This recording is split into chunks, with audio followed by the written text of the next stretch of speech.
안녕하세요. 뉴스반장입니다. 우리 주위에는 이른바 복지 사각지대에 놓인 많은 분들의 안타까운 사연이 들리곤 합니다. 정책의 사각지대에서 힘들어하는 우리 이웃까지 살피는 당당하고 소신 있는 당신의 배현진이 되겠습니다. 우리 주위에는 이른바 복지 사각지대에 놓인 많은 분들의 안타까운 사연이 들리곤 합니다. 정책의 사각지대에서 힘들어하는 우리 이웃까지 살피는 당당하고 소신 있는 당신의 배현진이 되겠습니다. 이 목소리는 다 아시는 그분, 배현진 국힘당 의원의 목소리입니다. 그가 자신이 운영하는 유튜브 채널 배현진 TV에 올린 영상인데요. 그는 과연 그렇게 하고 있는 걸까요? 복지 사각지대, 정책의 사각지대에서 힘들어하는 우리 이웃을 살피고 있는가 말입니다. 어찌 보면 뻔뻔하기까지 한 그의 목소리는 너무나도 이중적인 언행으로 전 국민을 분노하게 만들어버리고 말았는데요. 그가 송파구에 건립 예정이었던 노인복지시설을 백지화하면서입니다. 더 기가 막힌 건 이 사업의 백지화를 성사시켰다며 한껏 즐거워하는 그의 모습에 모두가 아연실색하고 말았는데요. 그는 자신의 페이스북에 노인시설 백지화로 기쁘다는 글을 남겼습니다. 이게 온전한 정신을 가진 국회의원의 모습일까요? 매번 그의 순백색 머리가 드러날 때마다 우리 모두는 당황해 왔는데요. 이번에도 역시나였습니다. 지난 2월 책박물관 대출법을 발의해 모든 사람들을 기절초풍하게 만들었는데요. 당시 한 네티즌의 댓글이 화제가 되기도 했었죠. 아쿠아리움에서 회 뜨는 소리하고 있네라는 이 댓글은 당시 상황을 한방에 정리해주는 시원한 사이다 같은 글이었는데요. 그 후 이 법은 조용히 사장됐습니다. 국회 개원과 동시에 입법 발의된 그의 첫 번째 법안도 기가 막혔었죠. 종부세를 감면해주겠다며 착한 종부세 법안을 발의했지만 같은 당내에서도 비판이 일며 조용히 사라지고 말았습니다. 이후에도 엉뚱발랄한 순백색의 그의 머릿속에서 하얀 법안들이 쏟아져 나왔고 소리 소문도 없이 자취를 감췄습니다. 국회의원이 돼서 통과시킨 법안이 한 건이나 될지 모르겠는데요. 매번 순백색의 하얀 머릿속에서 나오는 법안이다 보니 현실성이 너무 없는 거죠. 그런 그가 서울시에서 추진 중인 노인시설 사업계획을 백지화시키며 전 국민의 머릿속을 하얗게 만들어버린 겁니다. 더 재미있는 건 기쁘다는 그의 공식 입장인데요. 가뜩이나 노인시설이 부족한 서울시에서 그나마 추진 중인 사업을 없애버리고 만 거죠. 너희 젊음이 너희 노력으로 얻은 상이 아니듯이 내 늙음도 내 잘못으로 받은 벌이 아니다. 너의 젊음이 너의 노력으로 얻은 상이 아니듯 내 늙음도 내 잘못으로 받은 벌이 아니다. 영화 은교의 노 교수의 대사입니다. 늙음은 죄가 아닙니다. 어느 누구도 피할 수 없는 현실인데요. 배현진 의원은 늙지 않을까요? 당신도 예외일 수는 없습니다. 치매 노인을 위한 치유돌봄 시설로 추진됐던 서울시립 실버케어센터, 일명 송파 실버케어센터의 건립이 결국 좌초됐습니다. 해당 지역구의 배현진 국힘당 의원은 건립을 백지화해 주민들의 오랜 수건 사업을 해결해 기쁘다고 밝혀 누리꾼들의 비판을 받고 있는데요. 배 최고위원은 16일 보도자료를 통해 송파 헬리오시티 아파트 단지 앞 부지 인근에 건립 예정이었던 송파 실버 케어센터 추진 계획이 완전히 백지화됐다며 기쁘다고 밝혔습니다. 그러면서 해당 부지는 주민들에게 꼭 필요한 장소로 만들겠다면서 앞으로도 송파 주민들의 불편을 해결하는 지역 국회의원으로서 주민들에게 약속한 공약은 반드시 실천해낼 것이라고 강조했는데요.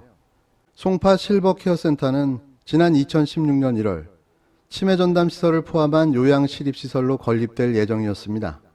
120억 원 가량을 들이는 공사였으며 설계 공모까지 마쳤지만 바로 뒤편에 위치한 대단지 아파트인 헬리오시티 주민들의 반대에 부딪혀 난항을 겪어왔는데요. 님비 시설, 기피 시설이라는 이유 탓이었습니다.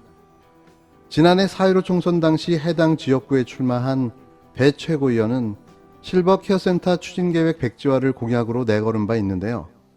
그의 공약을 순백색의 머리로 백지화시킨 거죠. 그는 오세훈 서울시장 당선 후 당정 협의를 통해 최종적으로 이 같은 공약을 실행시켰는데요. 박원순 시장이 있었다면 상상할 수 없는 일인 겁니다. 그걸 배현진과 오세훈이 해낸 거죠. 하지만 누리꾼들은 노인들의 요양을 담당하는 실버 케어센터가 혐오 시설이냐며 시설 백지화를 해냈다는 입장을 발표한 배 최고위원을 비판하고 나섰는데요. 누리꾼들은 당신도 늙는다. 노인들을 혐오의 대상으로 생각하는 것 같다. 노인 복지를 오로지 선거에만 이용했다는 등의 반응을 보이며 쓴소리를 이어갔습니다. 배 의원은 이번이 초선이자 마지막 국회의원이 될 듯한데요. 그 순백색의 머리로 뭘 할 수 있을까요? 제발 아무것도 하지 말아주기를 간곡하게 부탁드립니다. 그냥 남은 3년 편히 쉬다가 정계 은퇴하시기 바랍니다. 대장동 개발 사업 과정에서 특정업체에 특혜를 줬다는 의혹이 제기된 이재명 지사 측이 해당 의혹은 국민의힘 전현직 관계자들이 얽힌 국민의힘 게이트라고 반박했습니다. 이재명 캠프 총괄 본부장을 맡고 있는 조정식 의원 등은 오늘 오전 국회에서 기자회견을 열고 대장동 개발 사업은 당시 성남시장이던 이재명 지사가 민간 사업자가 개발 이익을 독식할 뻔한 사업을 공영개발로 전환해 특혜를 환수한 것이라고 강조했습니다. 그러면서 대장동 사건은 오히려 국민의힘 신영수 전 의원의 동생과 관련한 민간 개발업자와 국민의힘 곽상도 의원, 원유철 전 의원의 아들 등이 연루된 사실이 드러나고 있다고 지적했습니다. 더불어민주당 이재명 후보는 대장동 개발 사업을 둘러싼 연이은 의혹 제기가 국힘당 윤석열 후보의 고발 사주 의혹을 덮었다고 맹공을 퍼부었습니다. 윤석열 사주의 청탁 고발 사건을 대장동 개발 사업이라는 허무맹랑한 가짜 뉴스를 끌고 와 물타기하고 덮어버린 건데요. 대장동 개발 사업은 파면 팔수록 야권 인사의 개입만 드러나고 있습니다. 대장동 사업의 성남에 뜰 자산관리회사였던 화천대유자산관리에서 원유철 전 의원과 곽상도 의원의 아들이 일했던 점이 밝혀지며 국힘당 게이트임이 드러나고 있는데요. 19일 이재명 후보 캠프 총괄 본부장을 맡은 박주민 의원은 기자회견을 열어 국힘당과의 연관성이 더 커 보이는데 이재명 캠프로 몰아가는 것에 대해 분노한다며 윤석열 후보의 고발 사주가 덮이는 것에도 분노한다고 일갈했습니다. 이날 이재명 캠프는 대장동 게이트가 아닌 국힘 게이트라며 민영 사업이 될 뻔한 대장동 개발을 이재명 후보가 공영사업으로 전환했고 시민에게 5,503억 상당의 개발 이익을 돌려줬다고 재차 강조했는데요. 그러면서 이낙연 후보를 향해 국힘당 게이트를 외면한 채 근거 없는 국힘당의 주장과 같은 의혹을 제기해 공격하지 말라고도 경고했습니다. 이낙연 후보는 지난 13일 관련 질문에 관심을 갖고 지켜보고 있다고 말하는가 하면 상식적이지 않은 일이 드러나고 있다고도 말했는데요. 국힘당의 논리를 그대로 가져와 이재명 후보를 공격한 겁니다. 이쯤 되면 의심을 안 할래야 안 할 수가 없는데요. 이낙연 후보는 아군입니까? 적군입니까? 상대를 깎아내려 표를 구하는 네거티브 전략의 유혹에 빠지기는 쉽지만 그 결과는 네거티브 측의 인풋만 깎아내게 됩니다. 캠프 관계자들이 자발적으로 한 네거티브라고 하시겠습니까? 이낙연 후보님께서 직접 이야기하지 않은 것이니 관련이 없다 하시면 안 됩니다. 캠프의 입장은 후보의 입장으로 통합니다.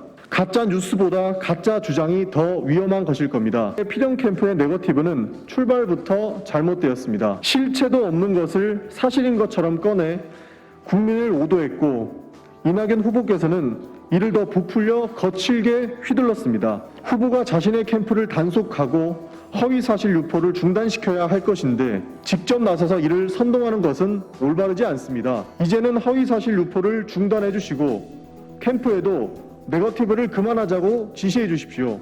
우리는 한 팀이어야 승리할 수 있습니다. 더 넘은 네거티브는 표심을 사로잡는 것이 아니라 도리어 표심이 등을 돌리게 하는 결정타가 될 것입니다. 이는 대선 경선이 끝나더라도 이 싸움에 지쳐 국민들이 떠나는 결과를 가지고 올 것입니다. 사기 민주정부의 재창출을 위해 미래 비전과 정책의 승부로 선의의 경쟁을 펼쳐야 합니다. 우리는 한 팀이고 한 팀이어야 승리할 수 있습니다.